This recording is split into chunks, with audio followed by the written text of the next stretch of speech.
Hi everybody, Sick Abby here today from Chronic Optimistic, coming to you with a video about what to do when you get a really bad cold or flu on top of your chronic illness.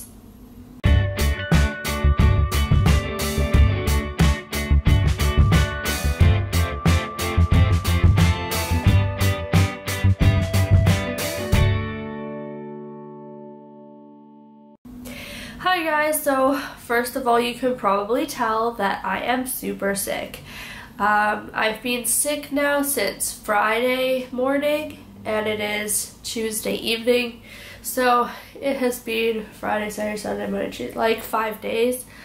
I'm feeling really awful, so I apologize if it's difficult to hear me. But me being sick did inspire me to make this video about some tips and tricks and information to help you if you have a chronic illness like fibromyalgia or a mental health problem, and you might be on medication or you might have chronic pain and then you get sick on top of it, and kind of what to expect if that happens and some tips to help you deal with it. Oh, I feel awful. Okay, so because my brain is kind of scrambled right now, since I'm confused easily because I'm sick, like I am not functioning on all cylinders today, so I apologize if this video is all over the place. But to help me, I have printed out my tips that I want to talk about on a piece of paper. Usually I just talk and it just comes out, but I'm just like, I am not functioning very well right now, so I needed notes. So I have a few things basically that I want to mention, and hopefully I get across the info to you guys. So without further ado, the first thing that I wanted to mention is that if you do have fibromyalgia or chronic fatigue syndrome, chances are you have a lot of the same symptoms as regular people experience when they get a cold or flu on a regular day. So, for instance, if you have fibro or CFS, you probably have those same aches and pains in your muscles and bones that people get when they have the flu. And you probably also have the fatigue and just the tiredness that you would get when you're sick anyway. And often you experience these even when you're not sick, when just on a regular day, or when you go into a flare. So basically, because you often have a lot of these same symptoms anyway, when you then do get sick on top of it, let's say you get a bad head cold or a flu, those symptoms are going to be 10 times worse. Because you don't only have the symptoms of your cold or the flu, but you also have the symptoms of your fibro or CFS that you already have, and it just combines and creates this horrible, like, pile of feeling crappy. And oftentimes when you get the flu or a cold on top of your chronic illness, it tends to set that illness off. Like, it'll put you into a flare more easily. So it's pretty crappy all around, unfortunately. So some things that you can expect if you get a cold or a flu on top of your chronic illness is going to be additional or increased or worsened muscle pains and aches and joint pain and bone pain and just basically all over pain. And you might also experience some worsened headaches and sleep disruptions and things like that. So I know for me, I get really, runny, sore eyes, I get headaches, I get tired, I hurt all over. It's basically gonna be like that and 10 times worse than regular. So another thing that I want to mention is that if you do suffer from a chronic illness and then you get sick, it will probably take you longer to get better than the average healthy person. So let's say, for instance, I live with my fiance. Let's say we get sick with the exact same cold on the exact same day. His might only last a few days and then he'll be feeling way better and he'll be over it. Whereas it might take my body a couple of weeks to get over the same thing. So as much as that sucks, that's completely normal if you have a chronic illness because your immune system is already compromised. if you have fibro or anything like that, it's basically an autoimmune disorder, and so you're already going to be having, you know, a lot of stress and strain on your body and on your immune system. So when you get sick on top of it, it's trying to fight in like 10 different directions, and it's hard for it to overcome that. So it does take more time for you to get over the same illness, and as frustrating as it is, it's to be expected. As I said, some of the reasons for that are that on one hand, you have a compromised immune system from your chronic illness. On the other hand, your body is trying to split up its resources. So whereas in a healthy person, 100% of your body's energy and resources can go to fighting the pathogen, in someone who has chronic illness or chronic health issues, your resources are going to be split up. So maybe half of your resources are going to go towards fighting that pathogen, and the other half are going to go towards dealing with your chronic illness. Another reason that it could take some more time is if you do have a chronic illness, chances are you have very run down adrenal glands. And your adrenal glands are very important in terms of keeping you healthy and stress-free, and things like stress or chronic illness can run them down over time, as can a lot of medications that you might have been put on for your chronic illness. And so with rundown adrenal glands, chances are it's going to take you longer to get better if you get sick, and it might even be easier for you to get sick again. Another thing is that when you have a chronic illness, chances are you already have a lack of energy and you're already exhausted. So when you get sick, your body doesn't have the same amount of energy stores as a healthy person to fight your sickness. So that lack of energy is just going to set you back.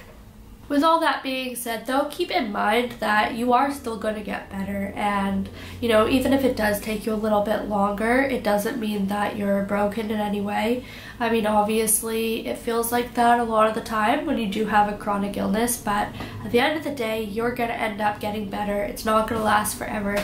So try to stay somewhat optimistic and just keep these things in mind and give yourself a bit of a fighting chance by using some of the tips I'm going to mention later in this video. Alright, so some tips for you to keep in mind in terms of getting better when you are dealing with this really crappy situation of having an illness on top of your chronic pain or your fibro or your anxiety. So the first thing I'm going to mention is a really important one, and I'm mentioning this first because I think it is so good for everyone to know. So that is, check all interactions between any medication that you're going to take for your cold or flu before you take it. So if you have anxiety or depression or fibro or CFS and your doctor has put you on a prescription medication, for example, an SSRI antidepressant, you need to know that there are a lot of over-the-counter medications, for example, cold and flu ones, that include ingredients that do things like suppress cough and clear your sinuses. And those specific ingredients, many of them are incredibly dangerous to take in conjunction with an SSRI. Now, this is something that I didn't know until I got sick.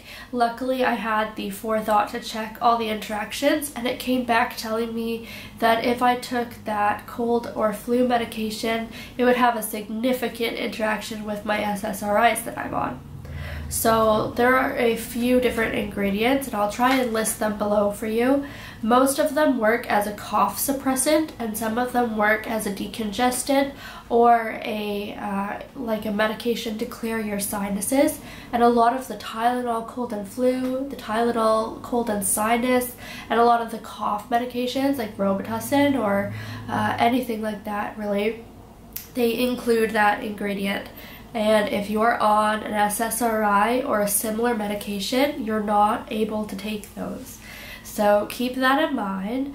To me, it's not worth the risk of having a significant drug interaction just so that I can have like a less stuffed up nose.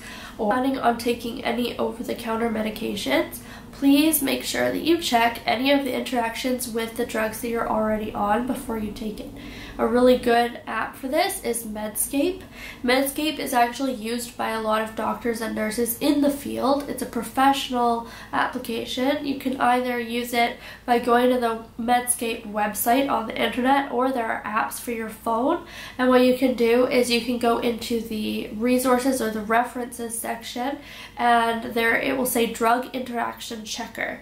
And in that section you can input all of the names, usually the chemical names or the like the generic names of all the medications that you're on, and you click check for interactions, and it will come back with any possible interactions between the medications. So I always do that before I take anything new to make sure that I'm not going to have a bad reaction. My next tip is, even if you can't physically sleep, for example, if you try and sleep at night and you can't because you lie down and you're feeling super congested and your nose is stuffed up and you can't breathe, so you don't sleep, take time to still physically rest. Sleep is so important when it comes to getting better, and if you have a chronic illness on top, as I said, your energy levels are already going to be depleted, so take the time as much as possible to rest. And don't be afraid to take naps during the day. This is really important because, you know, even if you can't sleep at night, if you can grab like an hour or two in the afternoon, it's going to help you so much. So when you do try and sleep or take naps, a tip for you as well, if you're having trouble sleeping because you're feeling super congested and having trouble breathing, something that I would suggest is to not recline all the way back as you normally would. I personally use some extra pillows to prop my back and my shoulders and my head up so that I'm in a kind of semi-sitting position, and this just helps with the congestion and the trouble breathing. It kind of keeps everything down, and so that my nose isn't running back into my throat or anything like that. I do find that it helps. Another tip is to not try and do things still and overwork yourself if you're feeling really sick. So it would be to defer as many chores or errands as you possibly can, and not do them yourself. Because, you know, trying to keep up with stuff when you're really sick is just going to stress you out. It's going to use up more energy and resources that your body needs, and it's going to take you longer to get better. So if you have a roommate or a boyfriend or girlfriend, or you know, a partner, or even family members or friends, see if they can take on some of the load for you and, you know, take some of that weight off of your shoulders so that you will have the energy that your body needs to heal quicker. The next tip is to take supplements or vitamins as needed to help your body feel better. And remember to check for the interactions on Medscape before you do so. Obviously I'm not a doctor, so don't take this as medical advice, but some of the supplements that I find helpful for me are vitamin C, oil of oregano, echinacea, apple cider vinegar, probiotics, just to kind of build up some of those good bacteria again, vitamin D, and curcumin, which is also known as turmeric, and it can be quite good as well. There are lots of other supplements out there, so you can Google it and see which supplements will be right for you, but these are just the ones that I use for myself. So obviously, advice that even regular people who don't have a chronic illness should follow when they're sick is to make sure that you drink a ton of fluids. And one thing that I would say too is to eat many smaller snacks throughout the day as opposed to a bunch of larger meals. So some of the reasons that I say that is because having lots of snacks throughout the day as opposed to larger meals will mean easier digestion. It'll use up less energy to process the food because it takes time for your digestive system to kind of gear up and shut down. And if you're just eating throughout the day, it will just get into a really good rhythm, and it's actually using up less energy doing that than if you just ate one big meal. And obviously, if you have a chronic illness, you're going to want to have as much extra energy as possible. It can also improve your metabolism, and it provides a consistent source of energy and vitamins and nutrients throughout the day for you to heal and for your body to use without all the highs and lows. Another tip is to stay warm. you know, when you're sick, it's the perfect time to take a huge fluffy blanket and just snuggle down into it, get really comfy. And this goes with my next tip, which is distract yourself. So something that I like to do is find some good shows on Netflix, or I find a really good book that I can get into, and I try and get into an activity like that that's going to allow me to take my mind off of how crappy I'm feeling, and it helps keep the anxiety of the fact that I'm sick or I can't breathe well down. And that's important if you have an anxiety disorder. And you know, a lot of people who have an anxiety disorder have health anxiety as well, and then when we get sick we can kind of get into our head a little bit too much. So distracting yourself can help a lot, can take your mind off of how crappy you're feeling, and it just helps the healing process seem like it's going by faster. So another thing is, if you have fibro, you know that a lot of people with fibro have very sensitive skin, and we can feel a lot of pain in our skin often, so even uncomfortable clothes can rub against our skin and cause a lot of irritation and pain. But when you're sick, especially if you've got a cold and your nose is running all the time and you're wiping it all day, your skin can get very dry and very irritated, and it can be super painful. So one thing that I would recommend when you're sick is to take some time to moisturize your skin. And what I have been doing is been putting antibiotic ointment on my nose, because it's just been getting red and the skin is getting dry and peeling, and it's horrible. And so just using something that's going to speed the healing of your skin and maybe numb it to some of the pain will really help. Alright, so that's the last of my tips and hints and my info about what happens when you have a chronic illness and you get sick on top of it. Basically, it's shitty all around, and unfortunately though, people get sick all the time. There's no way that you're going to be able to fully avoid getting sick. Obviously, practice good hygiene, wash your hands lots. You can try taking vitamins, probiotics, and you know, oil of oregano and echinacea if you feel like you might be getting sick or you come into contact with someone who's sick. That might help. But other than that, I mean, you're gonna get sick, chances are, so you're gonna have to deal with it at some point. But basically, just don't be afraid to take that extra time for yourself. Snuggle down in a blanket, watch some good shows, read a good book, get a cup of tea, and everything will work out fine. Thanks, and I'll see you next time, hopefully when I'm less sick.